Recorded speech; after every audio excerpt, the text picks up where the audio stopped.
Hermanos, Dios les bendiga en esta tarde ya.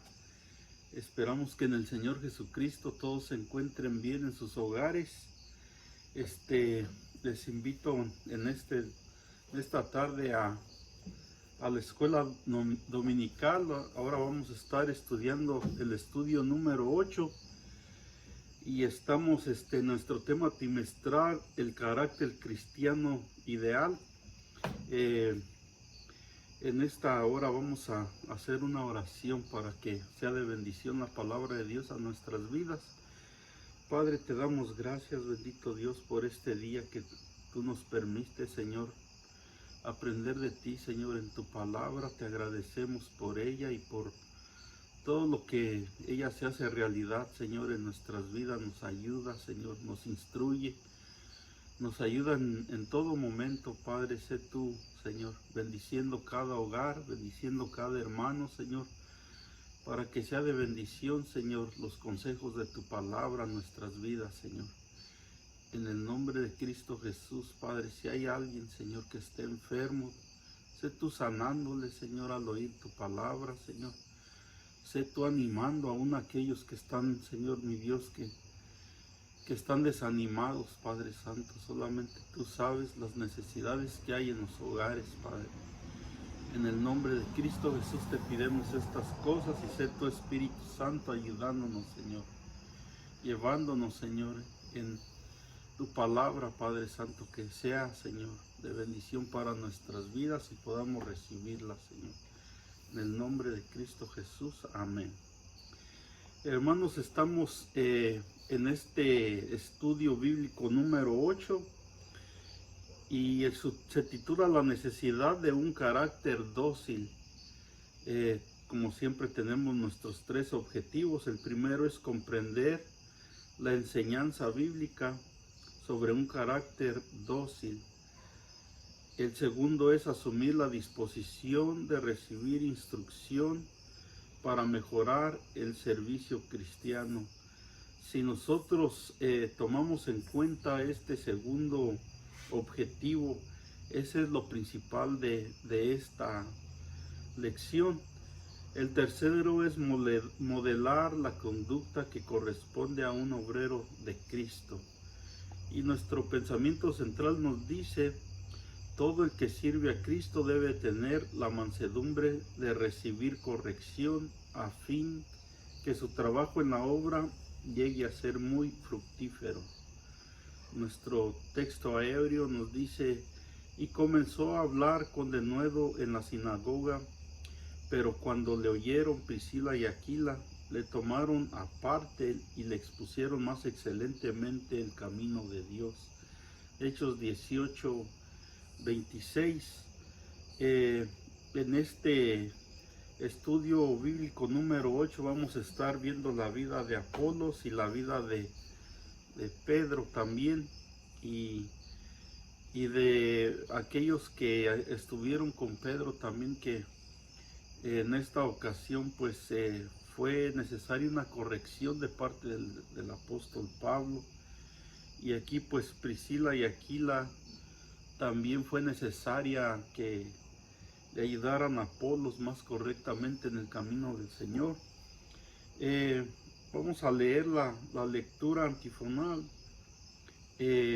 Los que no tengan su expositor lo pueden encontrar en Hechos 18, 24 al 28, y la segunda parte de este estudio en Gálatas 2, 11 al 16. La palabra de Dios se lee en el nombre del Padre, del Hijo y del Espíritu Santo. Amén. En Hechos 18, 24 nos dice la palabra: llegó entonces a Éfeso un judío llamado Apolos, natural de Alejandría, varón elocuente, poderoso en las Escrituras. Este había sido instruido en el camino del Señor, y siendo de espíritu fervoroso, hablaba y enseñaba diligentemente lo concerniente al Señor, aunque solamente conocía el bautismo de Juan. El 26 dice: y comenzó a hablar con denuedo en las sinagogas, pero cuando lo oyeron Priscila y Aquila, lo tomaron aparte y lo expusieron más exactamente en el camino de Dios. Y queriendo él pasar a Acaya, los hermanos le animaron y escribieron a los discípulos que le recibiesen, y llegado él allá fue de gran provecho a los que por la gracia habían creído. En el 28 dice, porque gran vehemencia refutaba públicamente a los judíos, demostrando por las escrituras que Jesús era el Cristo. Hasta aquí vamos a ver primeramente la primera parte de este estudio. Y vamos a ir conforme vamos viendo la palabra de Dios. Vamos a ver en nuestra introducción cuál es por qué nosotros debemos de estudiar esto. En nuestro estudio miraremos algunos ejemplos de aquellos hombres de Dios que necesitaron instrucción. La mansedumbre con que ellos recibieron la palabra correctora nos enseña a tener ese mismo espíritu. Si humildemente admitimos que otro consiervo nos ayude a ver lo que no vemos, el Señor podrá usarnos eficazmente en su obra.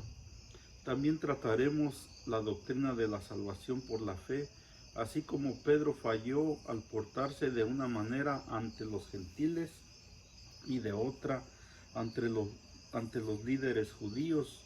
Nosotros también somos dados a errar, por tanto, igual que Pablo sirvió de corrector al apóstol Pedro, debemos estar dispuestos a ayudar con mansedumbre a cualquier hermano que requiera nuestro aporte, y todos debemos tener un carácter enseñable para ser más útiles en el santo ministerio. Ese es algo muy, muy cierto, que pues nosotros no lo sabemos todo, y también hay hermanos que pues necesitan la misma ayuda, y cuando recibimos el consejo de cómo se deben de hacer las cosas, o en algo que pues también nosotros estemos fallando, va a ser de gran beneficio para nuestras vidas, y así podremos pues ser más útiles para poder aquí vemos la vida de Apolos. Él tenía pues muchas cosas buenas, pero le faltaba eso, y pues siempre a todos nos falta algo, y pues debemos de tener ese mismo espíritu. Amén. Vamos a entrar al desarrollo del estudio. Apolos fue dócil en recibir la instrucción que requería. Vamos a ver nuestro inciso A. Apolos era elocuente y poderoso en las escrituras, y para eso vamos a leer dos versículos, el 24 y el 25. Llegó entonces a Éfeso un judío llamado Apolos, natural de Alejandría, varón elocuente, poderoso en las escrituras. Este había sido instruido en el camino del Señor, y siendo de espíritu fervoroso, hablaba y enseñaba diligentemente lo concerniente al Señor, aunque solamente conocía el bautismo de Juan. Recordamos que en el bautismo de Juan él decía que él bautizaba con agua, pero el que venía después de él bautizaría en el Espíritu Santo y fuego. Esa era la diferencia. Vemos que la vida y el ministerio que el Señor dio a Apolos nos sirve de lección para aprender cómo conducirnos en la casa de Dios. Vemos que en la relación a las virtudes de Apolos, la palabra enseña que era elocuente. La palabra griega para elocuente da la idea de una persona docta y que sabe hablar en forma convincente. Junto a ello era poderoso en las escrituras, así que probablemente tenía un conocimiento profundo de las escrituras. Lo que podemos ver que Apolos no era cualquier persona. Apolos era una persona bien preparada. Vemos en el versículo 25 que nos hace saber que Apolos había sido instruido en el camino del Señor, así de que no solamente era salvo, sino que había recibido instrucciones claras sobre el Evangelio. Apolos sabía lo que hablaba y pues de la forma que él predicaba era una forma pues muy efectiva. También nos informa que Apolos era de espíritu fervoroso, o sea, ardiente y brillante. En los asuntos relacionados con Dios, recordamos que Cristo se refería a Juan Bautista comparándolo con una antorcha que ardía y alumbraba en Juan 5:35. En otras palabras, el fuego de Dios estaba en Apolos y también en el apóstol Juan Bautista. Era el poder de Dios que estaba en sus vidas, era la luz de Dios que brillaba en ellos. Así es de que todo maestro cristiano debe de ser cuidadoso con presentar a Jesús como el asunto principal de su enseñanza. Necesitamos recordar que Jesucristo es el fundamento sobre el cual Dios edifica la casa, su casa. Así es de que nuestro punto principal debe de ser siempre Cristo, porque Cristo es el que hace todas las cosas posibles. Él es, en otras palabras, el maestro. Él es el que nos enseña, Él es el que nos guía, Él es el que nos dirige, Él es el que nos sostiene, Él es el que hace todas las cosas posibles. Por eso es que nuestro punto principal siempre debe de ser Jesucristo. Él es el que nos salvó, el que nos levantó, el que nos limpió y que por su gracia nosotros ahora tenemos una mejor vida. Vamos a ver el punto B. Una vez instruido, Apolos fue de gran provecho a los creyentes. Y vamos a leer el versículo 26 y 28. Y comenzó a hablar con denuedo en las sinagogas, pero cuando le oyeron Priscila y Aquila, lo tomaron aparte y lo expusieron más exactamente en el camino de Dios. Y queriendo él pasar a Acaya, los hermanos le animaron y escribieron a los discípulos que le recibiesen. Y llegó él allá, fue de gran provecho a los que por la gracia habían creído, porque con gran vehemencia refutaba públicamente a los judíos, demostrando por las escrituras que Jesús era el Cristo. Podemos ver aquí lo que acabamos de leer, que Apolos fue a Éfeso y ministró el evangelio a los judíos en la sinagoga. Sus palabras eran con denuedo. El término denuedo en el griego tiene el sentido de hablar con franqueza o libertad, e incluye tener la valentía de hablar públicamente. Entonces Priscila y Aquila notaron que el valeroso predicador necesitaba ayuda. Siempre va a haber alguien que está oyendo, que conoce de la palabra de Dios, que tiene, que discierne también todas las cosas espirituales de Dios, y pues están oyendo. Allí estaban estos dos siervos de Dios oyendo, y dice la palabra de Dios que ellos tomaron aparte a Apolos y les pusieron más exactamente el camino del Señor. O sea que ellos le ayudaron a Apolos para que después de todas las cualidades buenas que él tenía, aún más lo equiparon ellos, lo pusieron de una forma más efectiva para ayudar al siervo. Instruir en privado a un nuevo predicador es mucho más provechoso que tratar de avergonzarlo en público. Los hermanos que han logrado más aprovechamiento en el Señor deben estar dispuestos a ayudar sabiamente a los que tienen el fervor, pero les falta una instrucción más completa. Eso pues será de bendición para aquellos que tienen el fuego de Dios, que están llenos del Espíritu Santo de Dios, y que aunque están llenos del Señor, todavía sí se les puede ayudar más cuando las personas están nuevas, están empezando, tienen ese deseo en ellos de servir al Señor, de darlo todo por el Señor, y es el fuego, el poder del Espíritu Santo que debe de estar en la vida de todos nosotros. Es algo que nos lleva a hacer más allá de lo que podemos hacer nosotros, porque Él es el que hace posibles todas las cosas. Así es de que Apolos fue animado por los hermanos efesios y recibió de ellos una carta de recomendación para las otras iglesias. Aquí la palabra deja ver que al llegar Apolos a Acaya fue de gran provecho a los que por la gracia habían creído. Los nuevos discípulos serán muy beneficiados si los hermanos más maduros les saben alimentar con la palabra, con la buena palabra de Dios.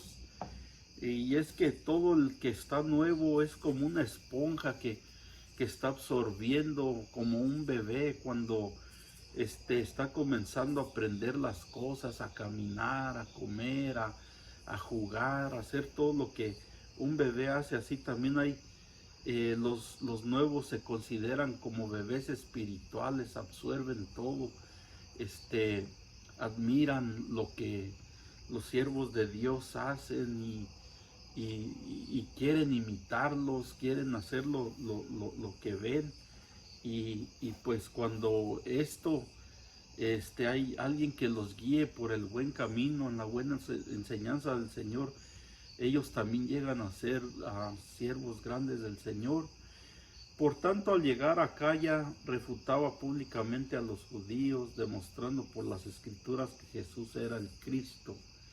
Ahora, pues, cuando dice de refutar, es que él exponía la palabra de Dios y pues no era que la defendiera, sino que sabía la palabra de Dios y les daba por entender la verdad de la palabra de Dios.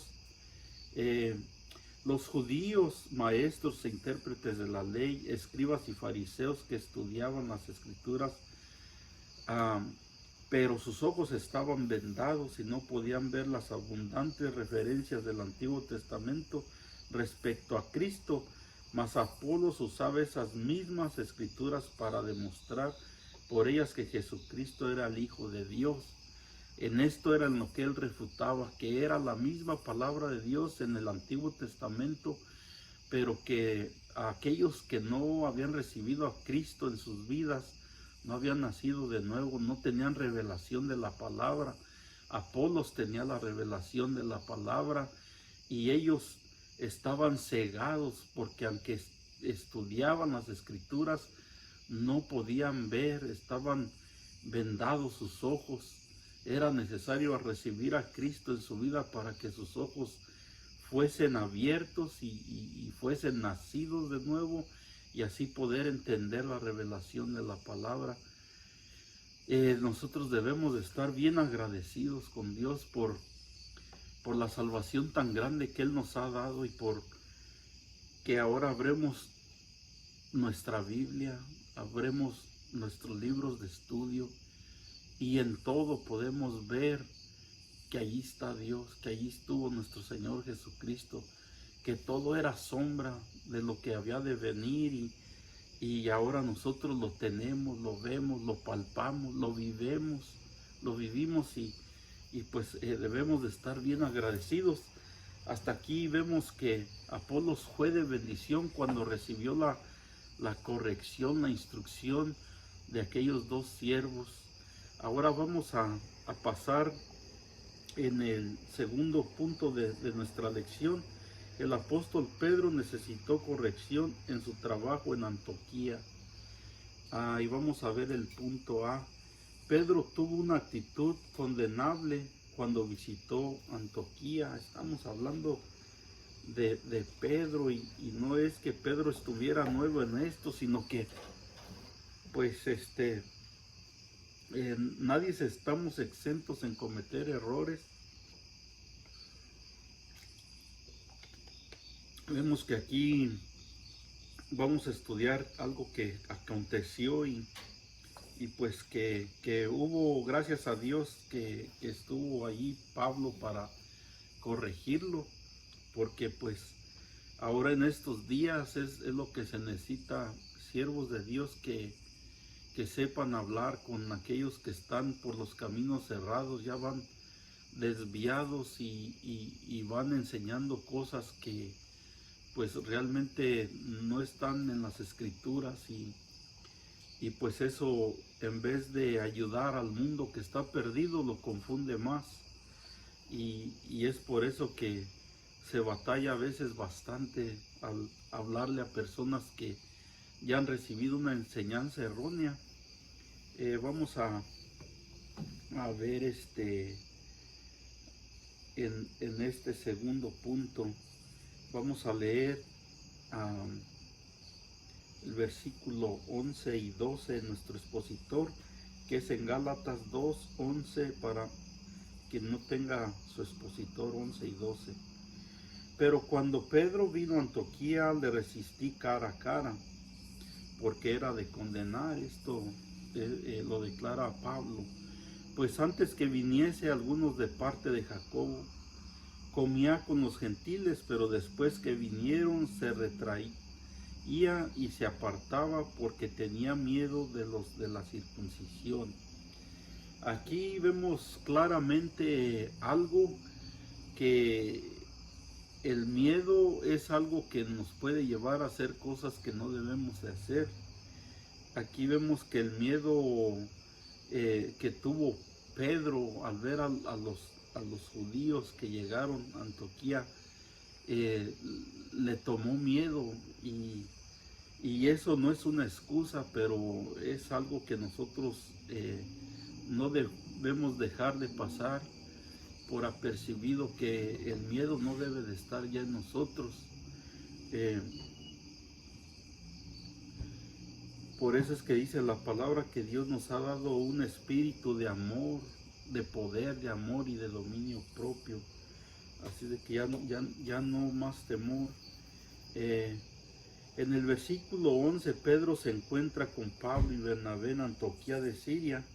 Allí se revela que Pedro cometió un error condenable que requirió la corrección de Pablo, quien le resistió cara a cara. Nunca debemos aprovechar el error de un siervo de Dios para denigrarlo con otros en ausencia suya. Este es un error muy grande, de que una persona, un siervo de Dios, cometa un error y pues la gente, en vez de ayudarlo, cometa el error de hablar a sus espaldas, de esperarse a que la persona no esté para hacer un asunto ya más grande y erróneo. Nunca debemos aprovechar el error de un siervo de Dios para denigrarlo con otros en ausencia suya. La sinceridad de Cristo incluye hablar de frente con el hermano a quien queremos ayudar. Si verdaderamente lo queremos ayudar, pues no vamos a criticarlo con otros, sino que vamos a ir directamente con él y explicarle y dejarle ver el error y cómo se puede corregir. Como la mayoría de la iglesia en Antioquía era gentil, Pedro comenzó a participar de las comidas o agapes de amor con los hermanos. Con esa práctica concuerda el testimonio de la iglesia primitiva en Jerusalén, donde los hermanos comían juntos con alegría y sencillez de corazón. Hechos 2:46. Hasta aquí Pedro estaba muy bien, hasta aquí Pedro estaba conviviendo con los hermanos de la manera correcta. Dice aquí, con sencillez de corazón y alegría. Eso, hasta allí estaba él bien, no había nada malo en eso. El pecado de Pedro fue disimular su comunión con los hermanos gentiles. Inmediatamente que unos hermanos judíos vinieron de parte de Jacobo después de desde Jerusalén. O sea que cuando él miró a los judíos, acabamos de leer que dice que él tuvo miedo, le entró el miedo. Ahora, el pecado se le toma como pecado aquí, o su falta. No fue que nada más estuviese primero con los gentiles y después con los judíos y que los hiciese menos, no, eso no fue nada más así.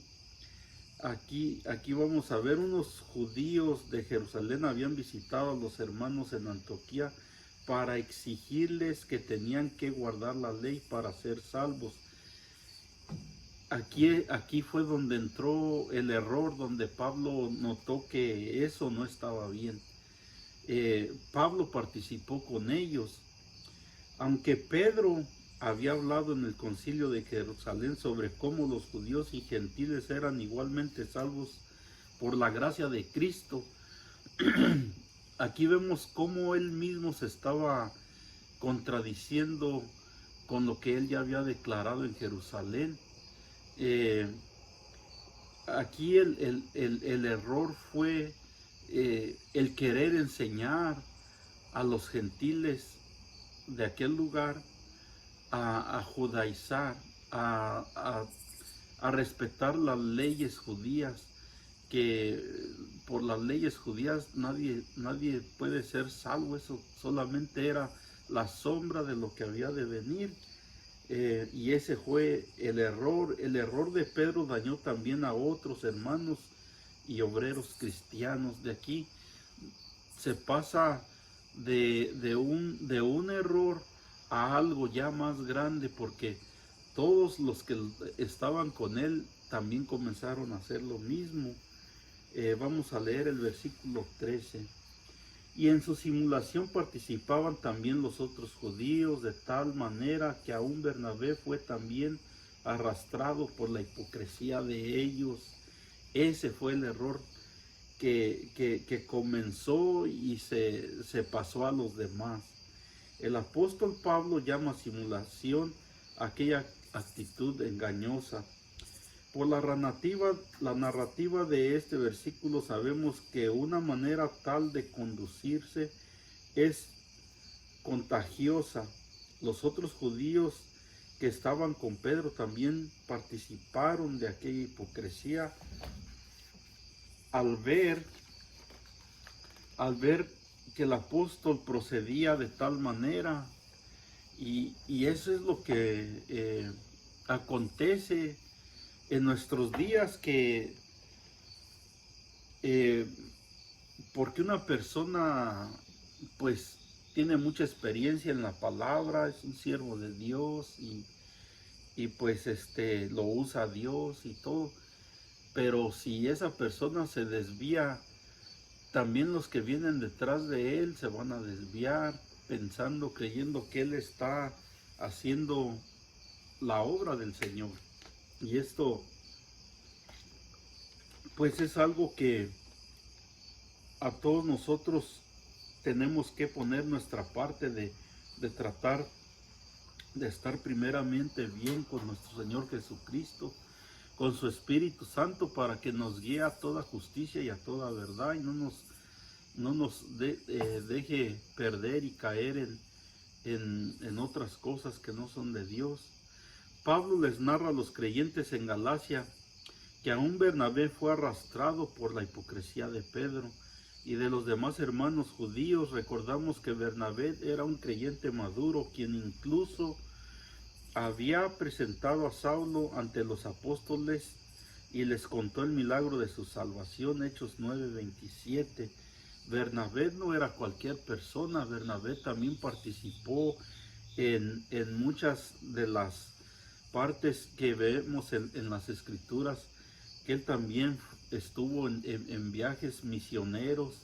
Era una persona madura en el evangelio también, pero vemos que aquí fue arrastrado también por lo que Pedro estaba practicando. ¿Cuál es la lección aquí? Siempre debemos estar alertas para no ser llevados por un camino que desagrade al Señor. Es nuestro deber desechar los malos ejemplos, aunque vengan de personas influyentes en el reino de Dios. Más bien nos conviene ser imitadores de Dios como hijos amados y andar en amor, como también Cristo nos amó. Efesios 5:1. Está bien claro aquí, hermanos, que si no estamos bien agarrados del Señor, pues también nosotros podemos ser víctimas del engaño. Y vemos aquí que estamos hablando de dos siervos de Dios, que indudablemente fueron llenos del poder de Dios y fueron engañados, o sea, por el miedo o por lo que haya sido. Gracias a Dios que estuvo allí Pablo para corregir el error. Vamos a ir a nuestro tercer punto. Hay que ser dócil para andar conforme a la verdad del Evangelio. En nuestro punto A, vamos a ver, el obrero cristiano debe tener una conducta acorde a la verdad del Evangelio. Vamos a leer el versículo 14 y 15. Pero cuando vi que no andaban rectamente conforme a la verdad del Evangelio, esto dice Pablo, dije a Pedro delante de todos, si tú siendo judío vives como los gentiles y no como judío, ¿por qué obligas a los gentiles a judaizar? Nosotros, judíos de nacimiento y no pecadores de entre los gentiles. Aquí vemos cómo Pablo se dio cuenta que Pedro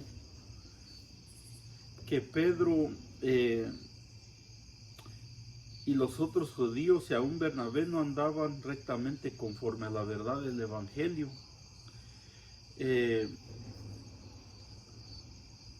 Qué bueno que hay siervos que pueden corregir el error a tiempo.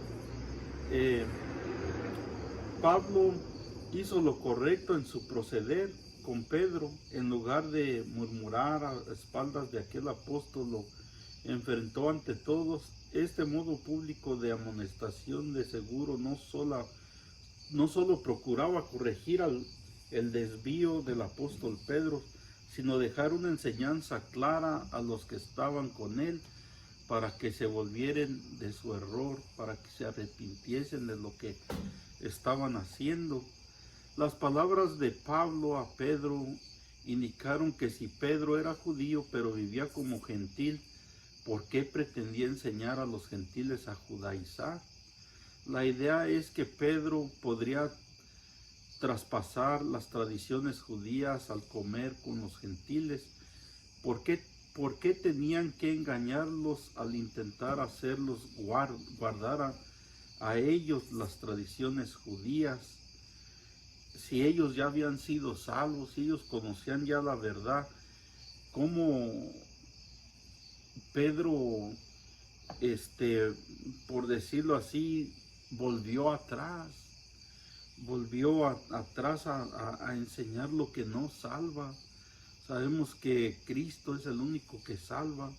Debemos entender que esta oración no pretende poner al judío por encima del gentil en cuanto a pureza. Lo que hace es situar tanto a unos como a los otros en el mismo nivel de necesidad espiritual. A los judíos no les hace más aceptos ante Dios el guardar ciertos ritos de la ley. Por tanto, sería injusto intentar que un gentil se vuelva judaizante para hallar el favor divino. Los hijos de Dios deben mostrar una actitud de gratitud a Dios por haberles salvado, pues ni judíos ni gentiles pueden lograr por sí mismos esa salvación. Esa salvación es un regalo de Dios. Esa salvación solamente a través de Cristo la podemos obtener. No hay otra forma. Cristo es la única forma. Él es el camino, Él es la verdad, Él es la vida, y nadie viene al Padre si no es a través de Él. Debemos comprender humildemente que somos salvos por la gracia de Cristo. Este es nuestro último punto y para esto vamos a leer el versículo 16. Sabiendo que el hombre no es justificado por las obras de la ley, sino por la fe de Jesucristo, nosotros también hemos creído en Jesucristo para ser justificados por la fe de Cristo y no por las obras de la ley, por cuanto por las obras de la ley nadie será justificado, porque la ley pues no salva, Cristo es el que salva. Así de que el hombre no es justificado por las obras de la ley, por eso en Romanos 3:21 Pablo enseña que ahora, aparte de la ley, se ha manifestado la justicia de Dios.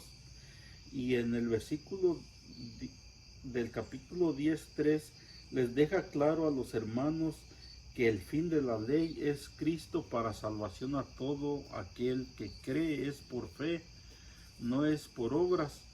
La salvación no es por las obras de la ley. La palabra nos enseña que todo aquello es sombra de lo que había de venir. Colosenses 2:16-17. Pablo dio a entender que si la justicia fuera por la ley, entonces por demás murió Cristo. Gálatas 2:21. No es por obras, hermanos, ni es por la ley. La única manera como un pecador puede hallar la justicia que demanda Dios es a través de la fe en Cristo. Pablo reveló que somos salvos por gracia, por medio de la fe, sin que esto provenga de nosotros, pues es don de Dios. En verdad, si la justificación fuera por las obras, el hombre se podría gloriar en ello. Efesios 2:8-9. Si aún así batallamos con el ego, ahora si por lo que hacemos pensamos que nosotros podemos recibir esa salvación tan grande, eso pues cualquiera se podría gloriar en ello. Gracias a Dios que es solamente en Cristo Jesús y fue en lo que Él hizo en la cruz del Calvario, al pagar Él por nuestros pecados, por nuestras iniquidades, se entregó a sí mismo, y así es que nosotros podemos obtener esas salvaciones por el pago que Él dio, por el sacrificio que Él hizo en la cruz del Calvario, para que nadie se gloríe. Él fue el que pagó el pago. Pablo testifica que ellos como judíos también habían creído en Jesucristo para ser justificados por la fe de Cristo. La justificación puede definirse como aquel acto de la gracia divina por el cual tan solo en base a la obra mediadora de Cristo realizó Dios declara justo al pecador y este acepta ese beneficio a través de la fe.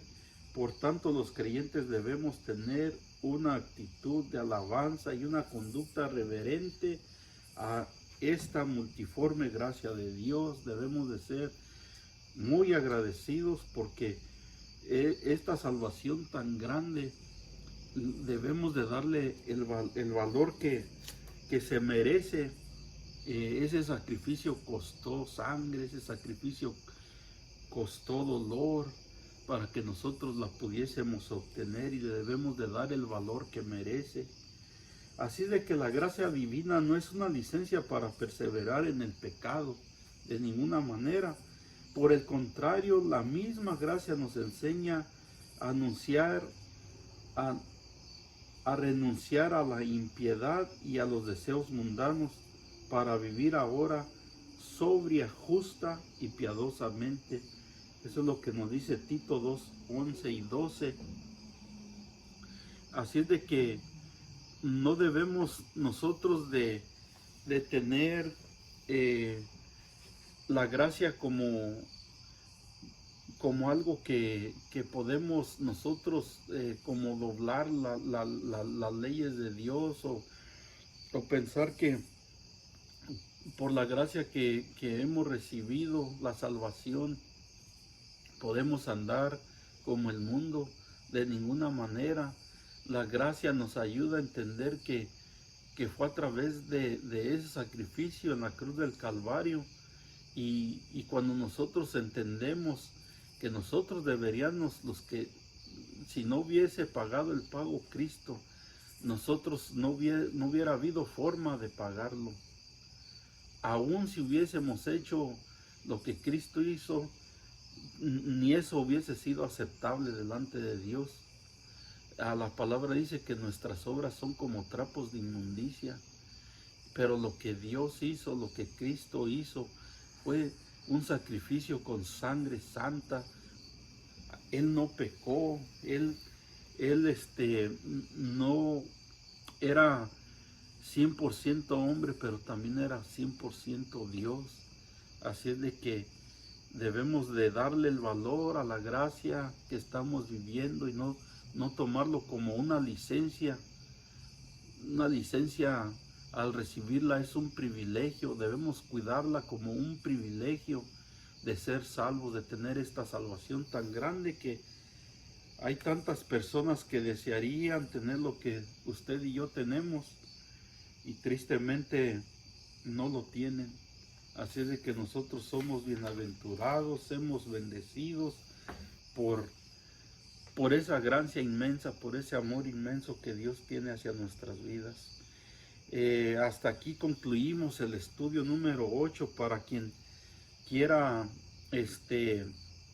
leer el estudio siguiente, lo puede encontrar en la base bíblica Gálatas 5, capítulo 5, del 16 al 26, y vamos a ver el carácter cristiano y el fruto del Espíritu, para que lo estudiemos y para poder estar más en la palabra y entender lo que la palabra, el estudio de Dios nos dice, nos ayuda, nos guía.